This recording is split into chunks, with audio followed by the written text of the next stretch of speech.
오늘 본문 말씀에 나오는 가이사라 빌립보는 이스라엘 중에서도 최북쪽에 있는 헬몬산이라고 하는 그 산자락 한 345m 지점에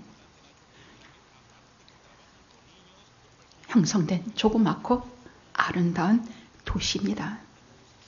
근데 이것이 왜 이렇게 굉장한 도시로 바뀌어졌느냐 하면 분봉왕 헤롯의 아들 헤롯 빌립이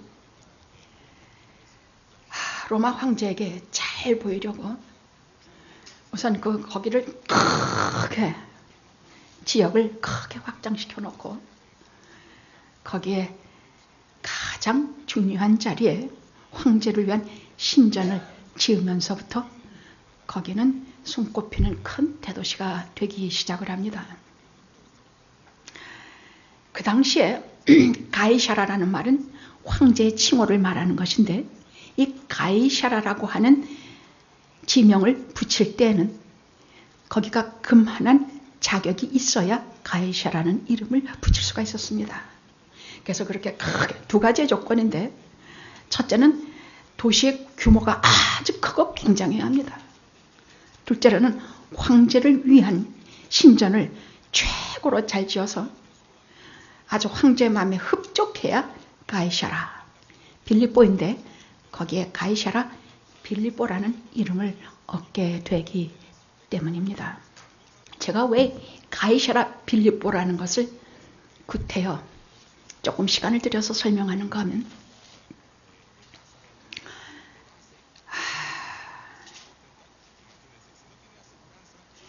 거기에서 주님과 베드로의 기막힌 대화가 오고 갔기 때문입니다.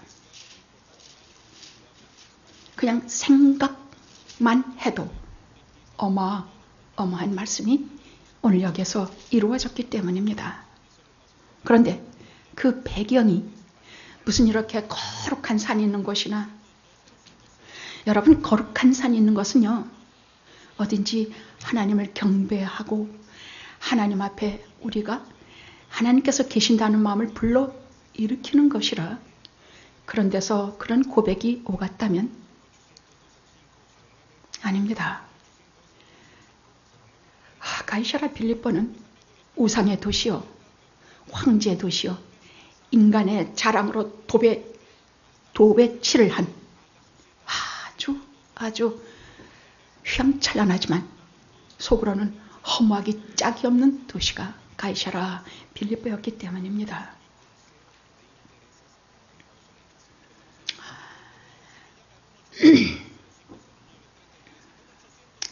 이런 번쩍거리는 도시에 어느 분이 나타나시느냐?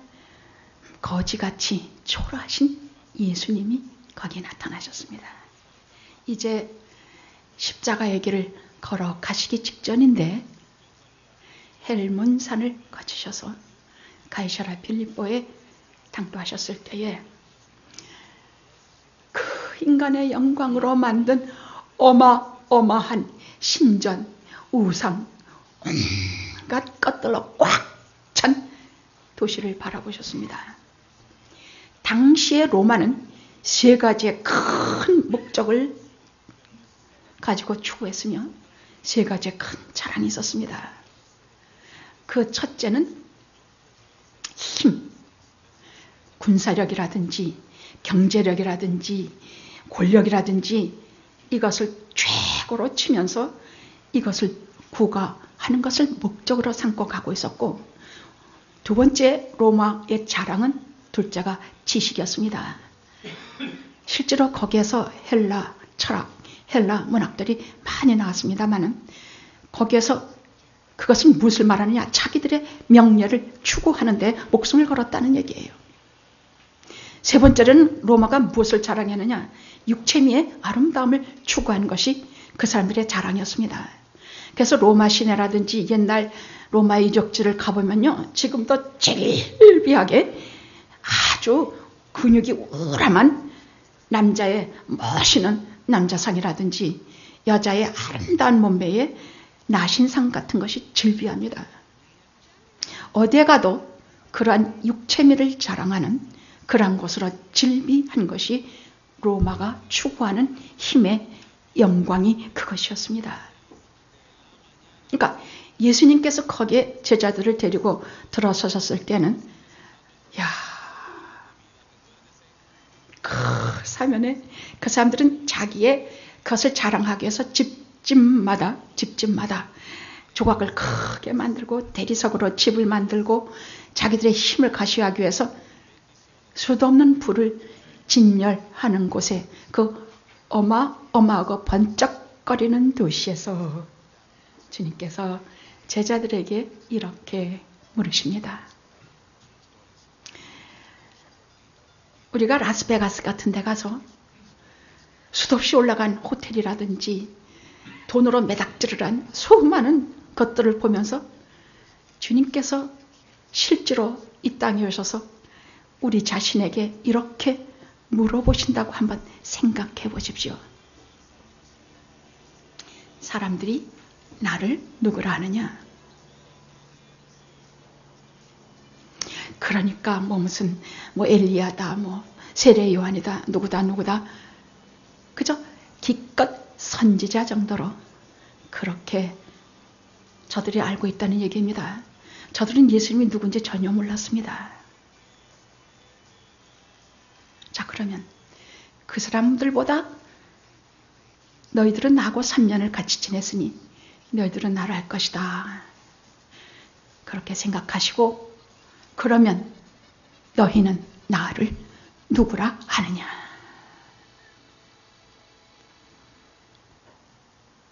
이 질문은요, 예수를 믿던 안 믿던 인간에게 반드시 물으시는 날이 오늘이든 내일이든 아니면 마지막 날이든 아니면 죽어서든 좌우지간 주님께서 물어보시는 날이 필히 오게 돼 있는 것입니다. 이 질문에 대한 답으로 그 사람이 어떤 사람인지 곧바로 드러나기 때문입니다. 그냥 우리가 예수님은 이적을 행하신 분이요, 문둥병자도 고치시고 죽은 나사로도 살리시고,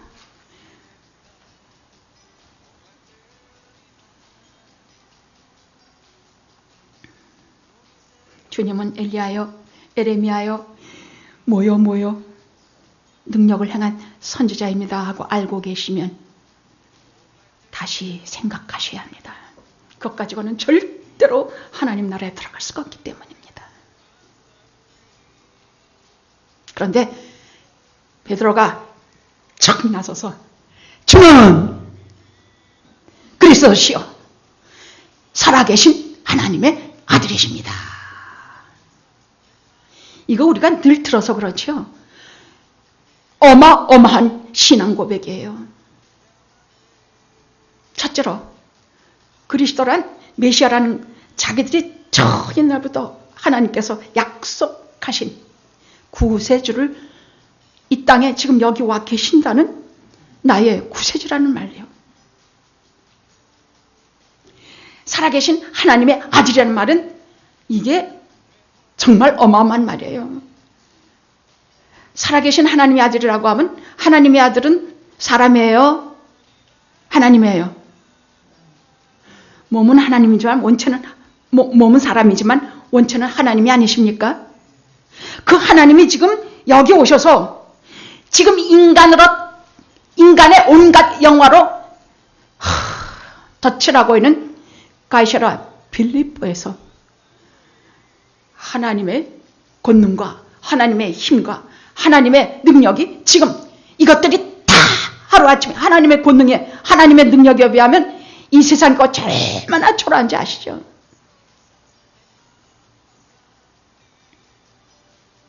이런 고백을 할 수가 있다는 것은 주님께서도 극찬을 하셨습니다. 봐야 될 시므나 내가 복이 있다. 그것은 사람의 생각을 알게 되는 것이 아니라 하나님께서 내 아버지께서 가르쳐 준 것이다.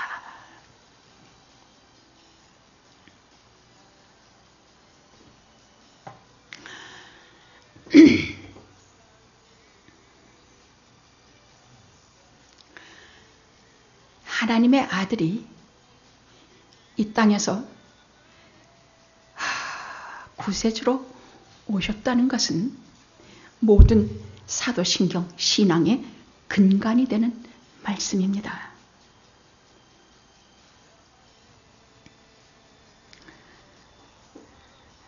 이 말은 그 당시에 로마 황제들은 자기들이 실제로 신으로 군림했고 신으로 경배받았고 자기들은 전부 신이라고 자칭하고 있었어요. 근데 베드로의 고백은 기딴 것들이 지네들이 사람 목을 목같이 치고 재산몰수라든지 사람 목숨을 파리스게 같이 알아서 자기들이 신처럼 군림하고 세상에서 하나도 지네가 못할 일이 없다고 착각하고 있지만 저가 하나님이 아니요, 저가 구세주가 아니야. 물론 흉년이 들면 곡식을 풀어서 가끔 우리를 먹여. 그러나 그것은 탄압과 우리에게 고통으로 채찍으로 의뢰를 하기 위함이지 진정한 구세주가 되기 위함이 아니야. 더구나 우리가 죄와 죽음에서 구원할 어림도 없는 그들이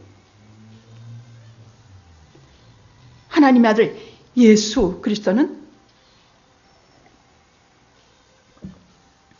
길이요 진리요 생명이시니 저 따위 가짜 황제 왕의 비아리가 당신만이 오직 우리를 죄에서 구원하시는 그리스도시요 당신만이 오직 하나님의 아들이십니다. 이 고백이에요. 주는 그리스도시요 살아계신 하나님의 아들이십니다.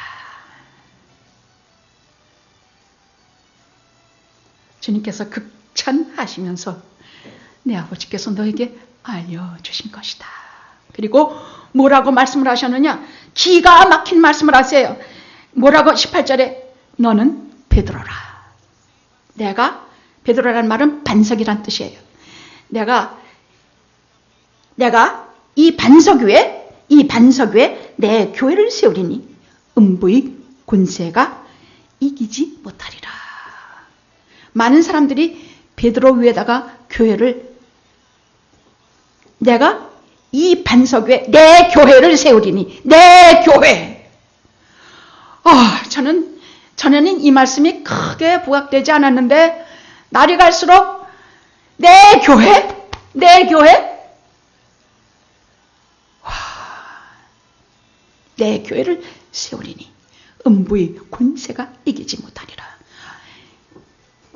교회에서 예수 그리스도를 믿는 한, 그분을 따르는 한, 주는 그리스도여 살아계신 하나님의 아들이다 고백하는 이 신앙의 터 위에 주님께서 교회를 세우신다 그 말이에요. 베드로 위에다가 개인 베드로 위에 세우신다는 말씀이 아니야. 이 사람 조금 있으면 사탄아 물러가라 소리 듣는 인간이야. 이런 인간 위에다가 무슨 교회를 세워요. 사흘도 못 가서 다 무너지겠구만. 여기에는 성경에 일일이 다 말씀 못 드리겠습니다만 베드로 위에 세운다는 말이 아니에요. 죄송하지만 캐톨릭에서는 그렇게 말하고 있어요. 그래서 베드로를 교황으로 이콜 해서 교황은 아무것도 잘못이 없다. 그는 무하다. 이렇게 많이 하는데 아닌 건 아니라고 우리가 깨닫고 가야 돼요. 우리 개신교 기독교도 많은 문제를 품고 있습니다만 캐톨릭도 가장 문제가 되는 것이 교황 모쏠이에요. 그는 주님께서 말씀하신 이것은 베드로 교황이 아니에요. 그건 아니에요. 아닌 건 아닌 것이야. 이건 인간이 교회의 초석이 될 수가 없어요. 살이 돼서 다 무너지고 말아요. 교회의 초석은 우리 주 예수 그리스도 외 그리고 12사도 요한계시록에 나와요. 12사도가 교회의 기초가 되는 것이에요. 우리 주 예수 그리스도는 머릿돌이 되시고 거기에 12사도가 되는 것이에요.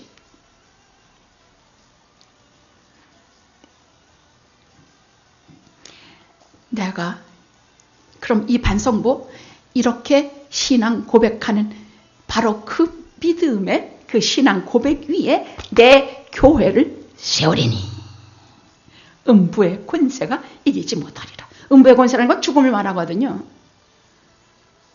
죽음이 너희를 삼키지 못해.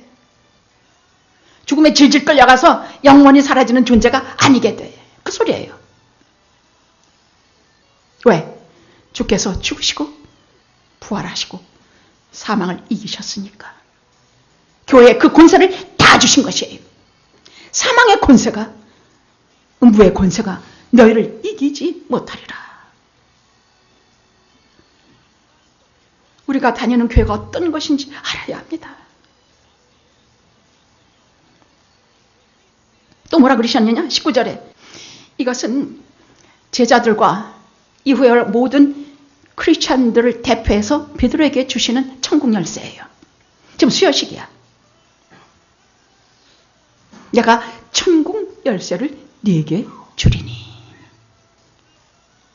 이것으로 딱 열면 누구든지 천국에 들어가지만 이것을 딱 잠그면 못 들어가. 이건 교회에 주신 권세예요. 뭐냐? 복음을 얼마든지 전해서 천국에 많은 사람을 데리고 들어올 수 있는 권세를 말하는 것이요. 주님께서 딱 닫으시면 그것은 교회에 맡긴 무의미한 치리권이요.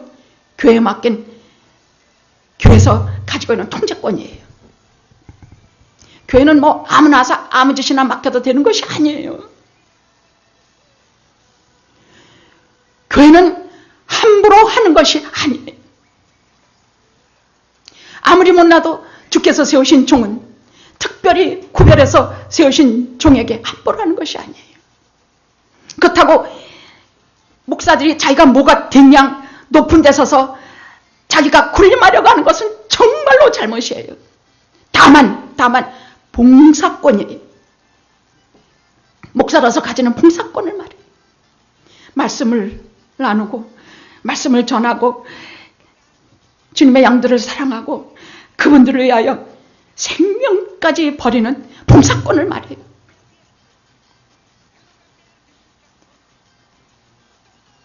내가 천국 열쇠를 네게 주리니 네가 교회가 사도가 베드로가 땅에서 매면 하늘에서도 땅에서 풀면 하늘에서 다 풀어서 다 데리고 너희들이 복음을 전해서 복음을 믿고 받아들이고 다 들여와. 다 들여올 권세가 있어. 근데 딱 잠궈. 아니야. 그럼 하늘에서도 메어버려. 풀지 않아. 그래서 교회의 치리권과 통제권은 아주 중요한 것입니다. 천국의 열쇠를 열고 맺는다는 얘기는 이런 것을 말씀하고 있는 것입니다.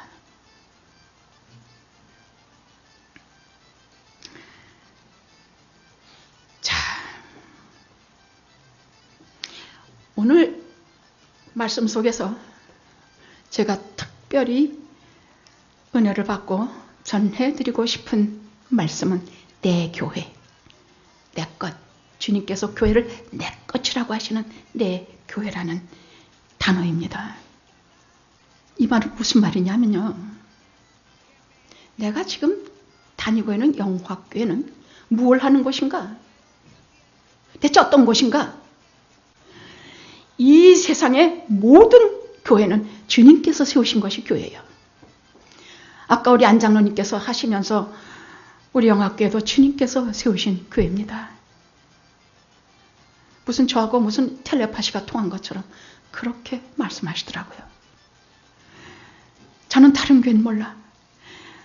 나는 영화교회가 주님께서 친히 세우신 교회라는 것에 대해서 증거가 많은 사람이에요. 증거가 많아.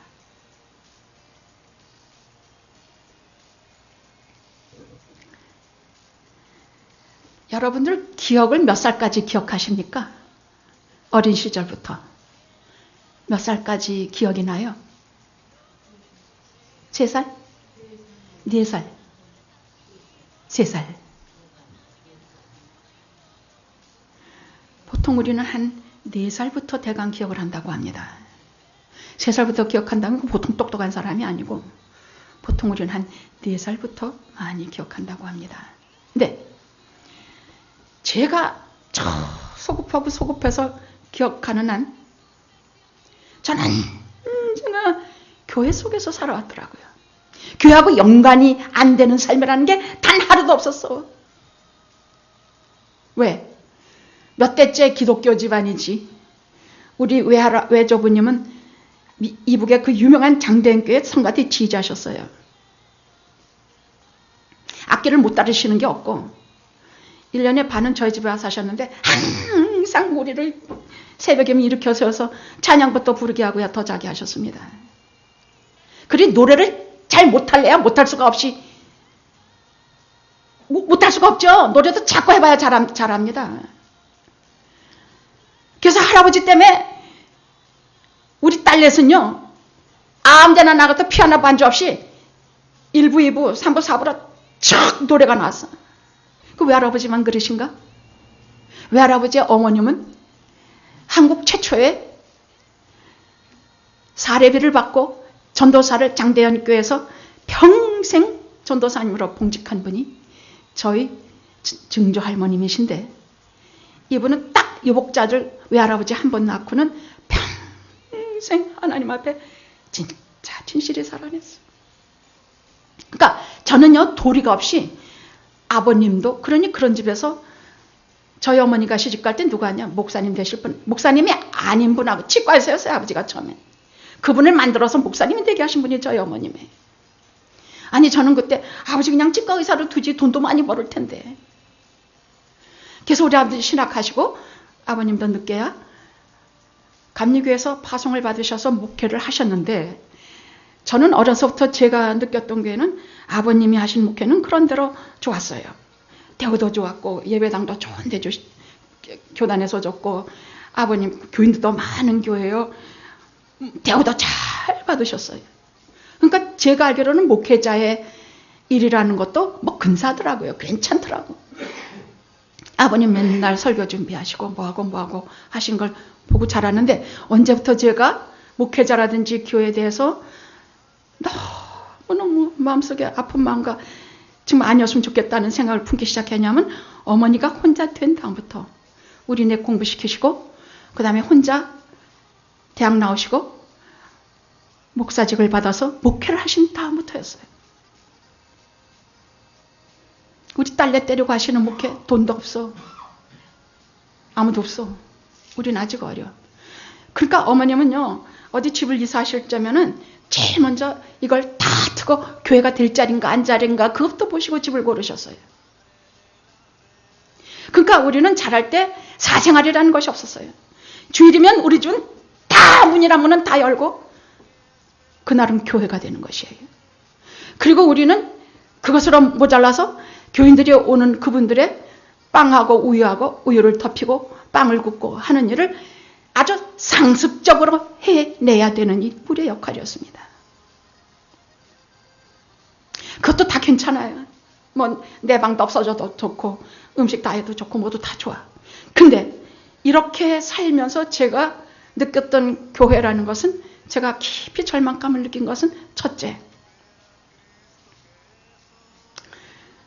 우리 어머님의 그러지 않아도 혼자 사시는 삶이, 딸내 때리고 사시는 삶이 목회를 하시면서 더 고달프신 것이에요. 아무도 대우도 안 해주고 아무도 인정도 안 해주고 무슨 사례비가 어딨나. 그런데 교인들이 그런 어머님을 존경하고 그런 어머님을 잘하나? 우리 어머님에게 대한 것은 얼마나 버릇더럽고 까불고 함부로 그러는지 몰라. 어떻게 우리 어머님 앞에서 서로 발길질하고 싸우는가? 어떻게 우리 어머님 앞에서 술 먹고 난동들을 부리는가? 최소한 저는 목회 20몇 년 하는 동안에 제 앞에서 대놓고 술 하시는 분은 못 봤어요. 그러니까 제 마음속에 교회라는 것은요, 이게 교인가였어요. 근데 그런 건 다 좋아요. 어머님이 하시는 거니까 괜찮았어요. 제일 제가 마음 아팠던 것은 생명의 양식에 굶주렸던 것이야. 감히 말씀드리는데 정말 건방진 얘기인데, 그 당시에 유명하다는 목사님들 설교, 또 매주 듣는 저희 어머님의 설교, 또 이렇게 저렇게 듣는 그런 설교 가지고는 굶주린 마음이 차질 않아. 성이 차질 않아. 무슨 말인지도 모르겠고 저 사람들이 무슨 얘기를 하는지. 예를 들어 오늘 아침에 장로님이 오시면서 지난주 어느 유명한 교회 목사님이 이런 설교를 하시더라고 그거예요. 여러분, 감사는 감사절에만 하는 것이 아니라 매일매일 감사해야 되는 것이 감사입니다. 죄송합니다. 정말 죄송하는데 글쎄 그게 감사라고 하는 설교인가? 죄송합니다. 이렇게 말하면 저는 뭐가 잘나서 하겠습니다만은 저는 그만큼 치열하게 고통을 당했던 사람이라, 하나님의 말씀에 대해서 정말 고통을 당했던 사람이라, 감사는 감사주일만 하는 게 아니고 매일매일 하는 감사입니다. 그렇게 뻔한 소리를 할 수가 없는 사람이, 감사에 대해서 물고 늘어지고 돌아가서 감사를 하지 않으면 이유를 찾지 않으면 절대로 참지 않는 사람이었어. 왜? 치열했으니까.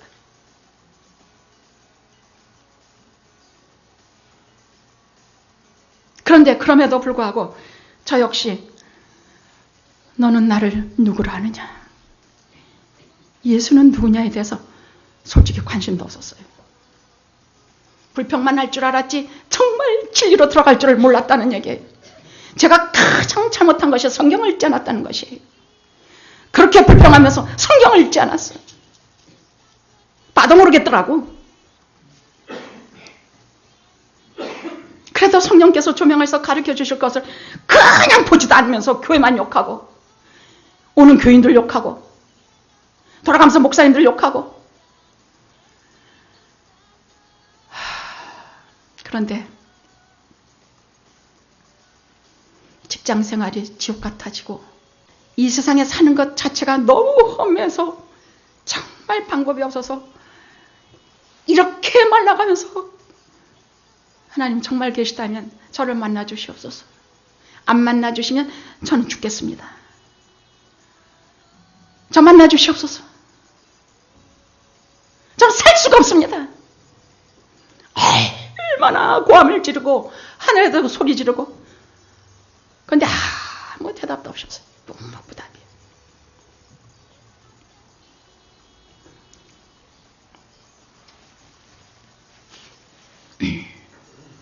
어느 날 갑자기 이렇게 아무렇게나 소리 지르고 할 것이 아니라 이렇게 말씀드려보자.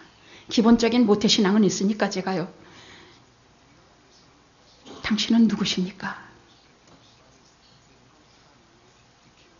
너는 나를 누구로 아느냐? 여러분들이 하나 오해하지 마실 것은요, 우리 목사님은 말씀할 때 하나님하고 직접 통하는 것 같이 말하고, 이렇게 예수님이 친히 말씀하시는 것 같이 해서 도대체 저게 다 뭔지 모르겠습니다 하고 그렇게 생각하시는 거 제가 꼭 대답을 해드려야 돼요. 하나님께서 저하고 이렇게 막 말을 왔다 갔다 하면서 하는 거 절대로 아니에요. 그런 법은 없어요. 성경을 통해서 말씀하시고, 제가 주여 제가 한 번만은 용서해 보도록 해보겠습니다. 그런데 내가 너를 몇 번 용서했지? 주여 7번씩 70번이라 하셨습니다. 이것은 직접 우리가 이렇게 말하듯 한다는 것이 아니라 말씀 속에서 제 영혼에 각인시켜 주셔서 그 말씀이 생각이 난 것뿐이에요. 아셨죠? 성경 말씀을 통해서 제가 아는 것이에요. 근데 아주 특별한 경우가 있어. 아주 특별해. 친히 하나님께서 오셔서 사정없이 꼭 끌어뜨리고 바로 세우는 적이 있어요. 제 일생에 딱 3번 경험했는데, 목회 위기를 겪을 때, 제가 모든 정체감이 없어질 때, 심각할 때 3번 오신 적이 있었어요. 정말 두려워요. 첫 번 방언 받던 날, 첫 번 방언 받던 날은 새벽기도 하는데 정말 죽을 뻔했어요. 지금 방언할 때하고는 정말 또 달라. 뭐 아침부터 들어와가지고 신경질이 잔뜩 나서, 이놈의 새벽기도는 맨날 있어가지고 도대체가 몸도 아프고 죽고 뭐 하면 지네는 오고 싶으면 오고 뭐 가고 싶으면 가지만 나는 왜 맨날 와야 되고 어쩌고 저쩌고 하면서 여기 앉아서 아버지 하나님 하는데 불덩어리가 떨어지기 시작하는 것이야. 그래서 제가 느낀 것은요, 하나님은 우리가 다 준비돼가지고 다 훌륭할 때 오시는 게 아니라는 사실이에요. 당신의 뜻대로 오세요. 당신이 오시고자 할 때 오신단 말이에요. 당신이 주시고자 할 때 오시고, 내가 준비가 됐든 말든 상관이 없어. 당신이 주시고자 할 때 오시더라 그 말이야. 그게 깜짝 놀라가지고 옆에 교인들 몇 명 있었어요. 한 서너 명 있었어요. 네 손톱 내가 갑자기 막 달라지는데 입이 찌그러지고 몸의 감각이 다 없어지고 덜덜덜덜덜 떨리고 두렵고 까무라칠 것 같고 그건 다 설명도 다 못해. 근데 갑자기 그냥 입이 막 찌그러지고 육신의 모든 감각이 다 없어지는 속에서 입이 이렇게 탁 터지는데 내가 알지도 못하는 단어가 막 나오더라고 말이야. 방언은 단어가 몇 개 안 돼요. 그런데 그것이 끝도 없이 계속돼. 아무리 스탑하려고 그래도 스탑할 수가 없어. 끝도 없이 계속돼. 그런데 그것은 그럼 내가 모르니 아니 성령께서 내 속에서 교통하시면서 나로 하여금 하나님이 살아계심을 가르쳐주시고 내가 하나님의 존전의 거룩하신 보좌에 이 죄를 간섭하시면서 오르락내리락 하시면서 끝도 없이 그 방언이 진행이 되는데 스탑을 할 수가 없어요. 주여 제가 감당할 수가 두려워서 견딜 수가 없사니 그만해 주시옵소서. 그만해 주시옵소서. 세 번 오신 적을 다 설명드릴 수는 없어요. 첫 번 방언 받던 날은 그랬다는 얘기예요. 방언의 유익은 살아계신 하나님이 화물하게 오시는 것이에요.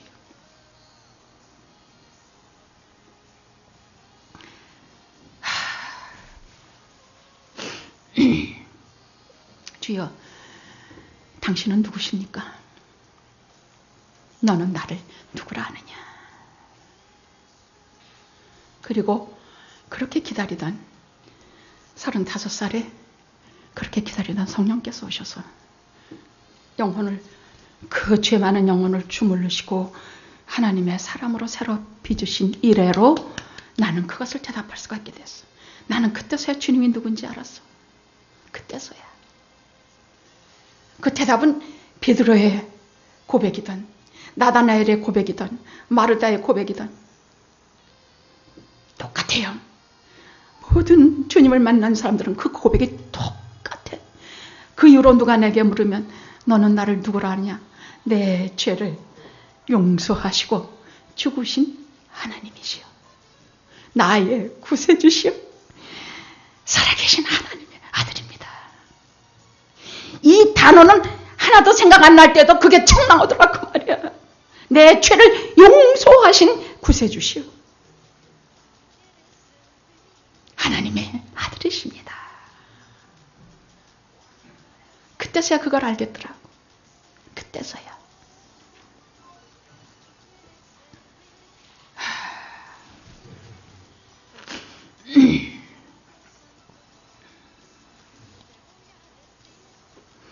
여러분 오늘 본문에 베드로가 고백한 것이 15절 16절 주는 그리스도여 살아계신 하나님의 아들입니다. 모든 고백 다 똑같아. 나다나엘 당신은 하나님의 아들이시오 이스라엘의 임금이니이다. 마르다 주는 그리스도시오 세상에 오시는 하나님의 아들이십니다.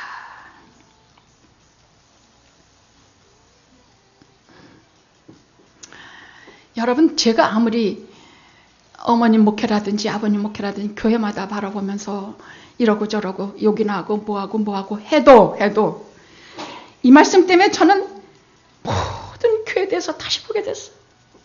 아무리 싸움질하고 서로 물고 뜯고 아무리 눈을 기고 하는 교회라 할지라도 주님께서 그 교회도 내 교회를 하셨다는 얘기예요. 내 교회. 영학교회만 내 교회가 아니라 세상에는 모든 교회가 내 교회예요. 자식 중에는 맨날 성질 사나운 자식도 있고 모자란 자식도 있고 뭐 다 그래. 그때서야 그 고백을 한 이후로 주님께서 내 교회라고 하신 교회들에 대해서 제가 깊은 이해심과 깊은 정말 사랑을 품게 됐다는 얘기예요. 교회는 훌륭한 교회, 자식은 훌륭한 교회도 있고 어떤 교회는 좋은 교회도 있고 뭐 이런 교회 저런 교회 다 있지만 주님께서 그 모두를 합쳐서 내 교회라 하셨으니 내 교회라고 하시는 말씀은 교회 주인이 주님이시라는 얘기요. 영학교회 주인은 주님이시라는 얘기요. 내 교회라 하셨으니 눈에 넣어도 아프지 않을 만큼 심히 사랑하신다는 말씀이 내 교회라는 말씀입니다. 심히 사랑한다는 말씀입니다. 여러분 다른 자식보다 내 자식은 어때요? 더 이쁜 정도냐? 비교가 안 돼요. 비교가. 더 이쁜 정도가 아니야. 그런데 주님께서 내 교회래. 세상에 이렇게 부족하고 참 버릇더럽고 쌈질이나 하고 욕이나 하고 목사라는 건 참 버릇없고 예의 없고 그럼에도 불구하고 내 교회래. 자, 여러분 사도신경은 뭐냐? 우리가 무엇을 믿느냐에 대한 핵심을 추려놓은 것이에요. 우리가 무엇을 믿어?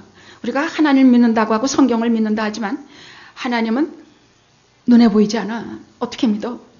성경은 너무 방대해서 창세기부터 요한계시록까지 너무 방대해서 뭐가 뭔지도 모르겠어요. 그래서 사도신경이라는 것은 우리가 무엇을 믿느냐에 대해서 압축해 놓은 핵심 우리의 신앙 고백이에요. 이것은 사람이 하나님께 드리는 신앙 고백이에요. 거기 내용은 뭐냐? 오늘 아침에도 우리가 했습니다마는 성부 하나님에 대해서, 성자 예수님에 대해서, 성령 하나님에 대해서, 그리고 성령, 내가 성령을 믿사오며, 그 다음에 거룩한 공예와 이렇게 나와요. 그래서 주님께서 말씀하신 내 교회에 대한 본질적인 뜻은 바로 사도신경의 마지막 파트. 사도신경 제가 다 해줄 수가 없어요. 시간이 모자라서. 그러나 그 진리를 여러분이 하셔야 돼요. 그러나 오늘은 성령 파트와 교회 파트에 대해서만 몇 가지만 얘기하려고 해요. 무엇인가? 성령을 믿사오며, 교회에는 절대 없어서는 안 되는 요소가 두 개가 있는데 말씀과 성령이에요. 반드시 하나님의 말씀이 있어야 되고 그 말씀을 우리에게 감동감화시키시는 그것만 들으면은 그냥 머리만 발달하고 하나도 예수 안 믿는 사람 같이 이상한 사람들이 돼버리고 말아. 은혜도 없고 무슨 사랑도 없고 저잘난 줄만 아는 이상한 괴물 같은 게 하나 생기고 말아. 그래서 반드시 성령의 은혜가 있어야 사람을 감동감화시켜서 진짜 예쁜 기독교인이 만들어지는 것이라 교회의 분명한 두 가지 요소는 말씀과 성령이에요.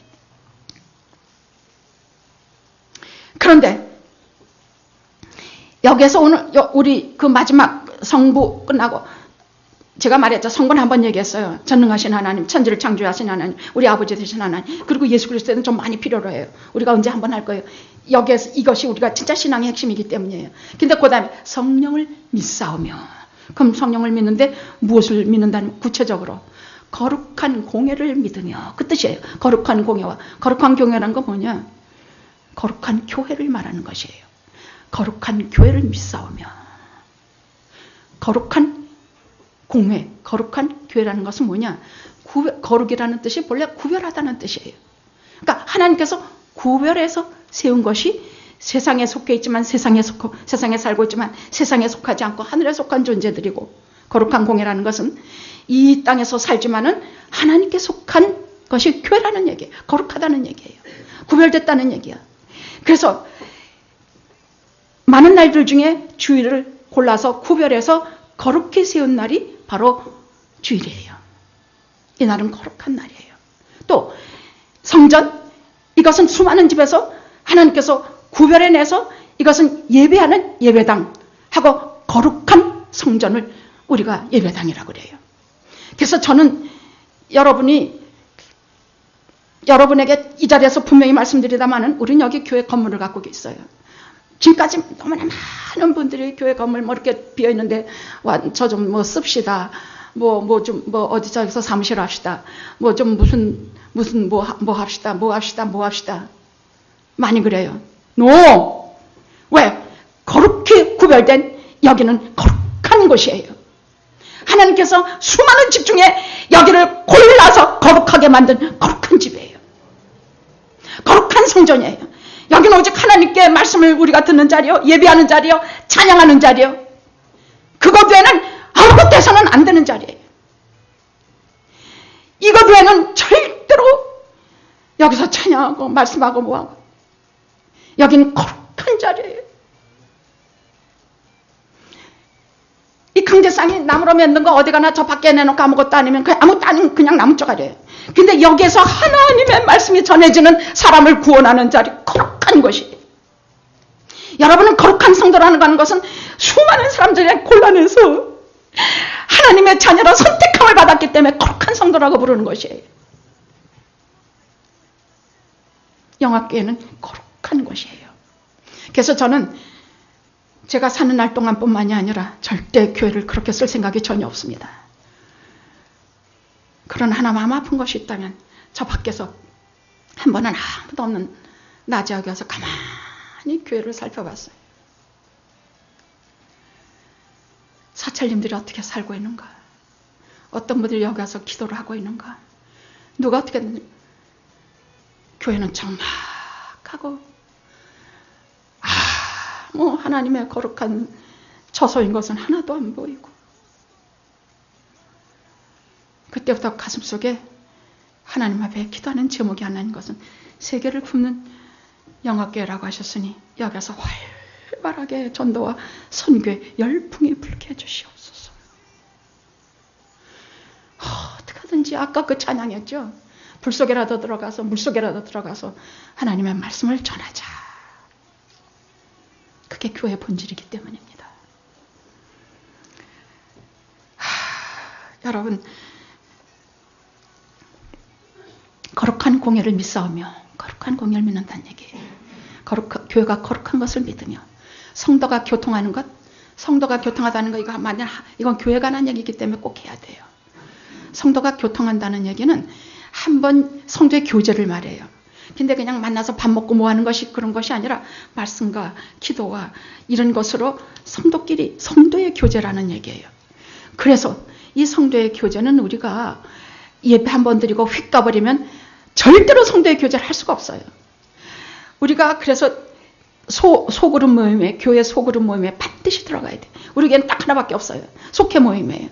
속회 모임에서 모여서 우리가 거기에서 성도의 교제를 하면서 그 사람의 상황도 알고 나도 알고 또 저 사람이 받은 은혜를 내가 모르는 것을 내가 채워지고 또 내가 하나님 앞에 받지 못했던 흘렸던 것들을 저 사람을 통해서 다시 체험을 받고 하면서 이것이 성도의 교제. 제가 사는 날 동안엔 사도신경에 있는 말씀을 통해서 하나님 말씀을 기본을 전하고 이것을 통해서 우리의 신앙이 자라고 이것을 주일마다 고백하면서 여러분이 여기 고백하는 거에 그 라틴어로 된 첫말은 내 심장을 드립니다. 내 생명을 드립니다. 내 생명과 심정으로 이 말씀을 믿습니다. 전능하사 천지를 만드신 하나님을 내가 믿사오. 내 생명을 다해서 그 아들 예수 그리스도를 믿사오니 하나님께는 딸이 없어요. 외아들 하나밖에 없어요. 외아들이라는 말보다는 독생자라는 말이 맞아요. 하늘에서 두 개 세 개로 나눌 수 없어. 외아들 예수 그리스도 성령으로 잉태하사 쭉 그리스도에서 나오고 그 내용 하나하나가 기막힌 진리를 내포하고 그리고 성령을 믿사오며 거룩한 공예와 성도가 서로 교통하는 것과 죄를 사여 주시는 것과 몸이 다시 사는 것과 영원히 사는 것을 믿사옵나이다. 믿는 자들은 이것을 믿으시기 바랍니다. 내 교회에 주신 주님이 내 교회라고 하신 영화교회에 주신 주님의 말씀입니다. 기도하시겠습니다.